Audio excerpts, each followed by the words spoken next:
स्वागत है दोस्तों। रीना को आवाज़ लगाता हुआ शरद दरवाज़ा खटखटा रहा था। दरवाजे की बेल भी ख़राब होने के कारण शरद दरवाजे पर आवाज़ लगाए जा रहा था। जब काफ़ी देर तक भी दरवाज़ा नहीं खुला तो शरद ने अपने पास रखी दूसरी चाबी से दरवाज़ा खोला। अंदर पहुंचने पर उसने सारे घर में रीना को ढूंढा पर वो कहीं दिखाई नहीं दी। शरद दुखी होकर सोफे पर बैठा तो उसने सामने रखे टेबल पर एक चिट्ठी रखी देखी। शरद ने चिट्ठी उठाई और पढ़ना शुरू किया। वो चिट्ठी रीना ने लिखी थी। चिट्ठी में रीना ने लिखा था, शरद मैं ये घर छोड़कर जा रही हूँ। मैंने तुम्हें बहुत समझाने की कोशिश की। जो तुम सोच रहे हो वैसा कुछ भी नहीं है, पर तुमने मुझ पर यकीन नहीं किया। शरद, शक एक ऐसी बीमारी है जिसका कोई इलाज नहीं है। मैं तुम्हें यकीन दिलाने में असफल रही। जिस रिश्ते में विश्वास नहीं है उसको ढोने से क्या फ़ायदा। इसलिए मैंने सोच समझकर ये फैसला लिया है कि मुझे तुमसे अलग हो जाना चाहिए। शरद ये पढ़कर अवाक सा रह गया। उसने तुरंत रीना को फ़ोन लगाया पर वो बंद था। उसे लगा नहीं था कि रीना उसे छोड़कर इस तरह चली जाएगी। 2 साल पहले ही शरद और रीना की लव मैरिज हुई थी। 8 महीने पहले इस फ्लैट में दोनों शिफ्ट हुए थे। वो दोनों अपने जीवन में खुश थे। इसी शहर में उसका चचेरा भाई धीरज एमटेक की पढ़ाई कर रहा था। जब उसको पता चला कि वो दोनों इसी शहर में रहते हैं तो वह अक्सर आने लगा। रीना धीरज को अपने छोटे भाई जैसा समझती थी। शुरू में जब भी कभी बाज़ार जाने के लिए शरद से कहती तो वह खुद धीरज को ही भेज देता।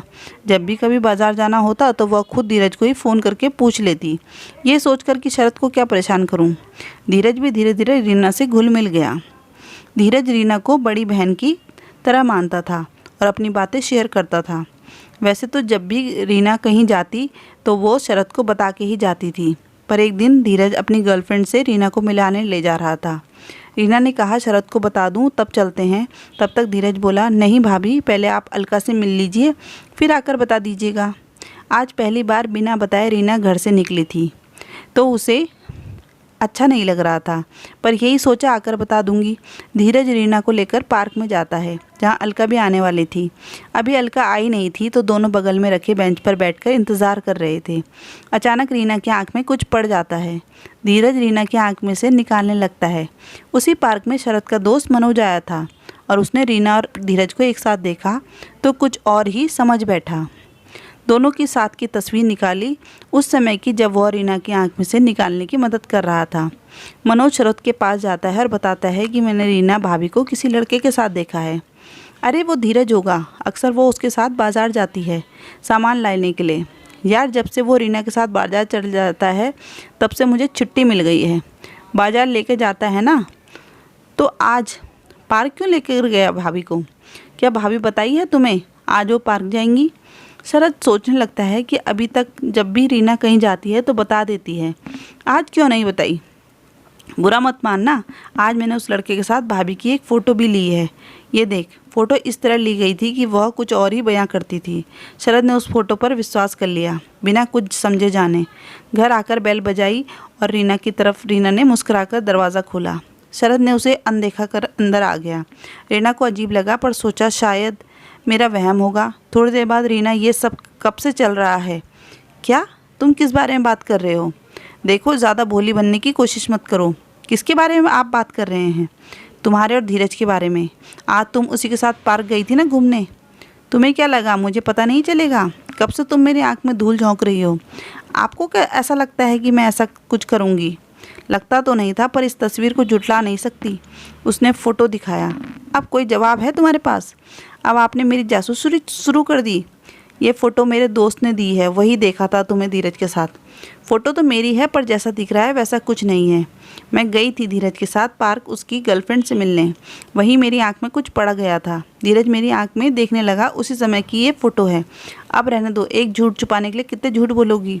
रीना ने बहुत कोशिश की शरद को समझाने की, पर वह मानने को तैयार नहीं हुआ।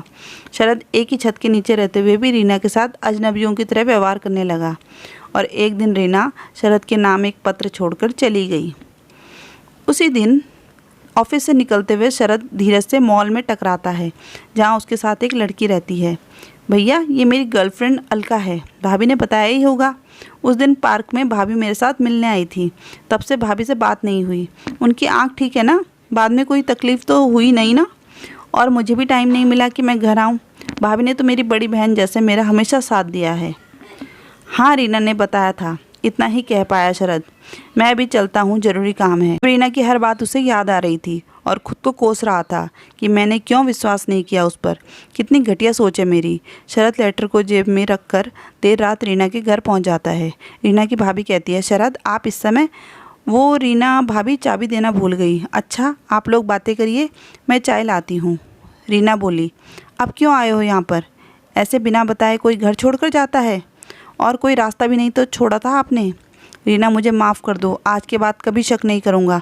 मुझसे बहुत बड़ी गलती हो गई कि मैंने तुम पे विश्वास नहीं किया। अभी तक तो नहीं था विश्वास, अब कैसे हो गया? आज धीरज मिला था अपनी गर्लफ्रेंड के साथ, तब जाकर सच्चाई का पता चला मुझे खुद की सोच पर घृणा हो रही है। एक मौका दे दो। जैसे आपको यकीन मेरी बात में नहीं हुआ, वैसे मैं कैसे यकीन करूं कि आप दोबारा मुझ पर शक नहीं करेंगे। मुझे एहसास हो चुका है कि रिश्तों में विश्वास ज़रूरी है। मैंने एक बार गलती कर दी है, अब मैं इस गलती को दोहराऊंगा नहीं। अब माफ़ कर दो ना। शरद के बार बार माफ़ी मांगने पर रीना ने माफ़ कर दिया। शरद और रीना के बीच की शक की दीवार आज टूट चुकी थी और दोनों फिर से अपने घर में खुशी खुशी लौट आए। दोस्तों, आज की कहानी के बारे में आपके क्या विचार हैं, हमें कमेंट में ज़रूर बताइएगा। कहानी पूरी सुनने के लिए धन्यवाद।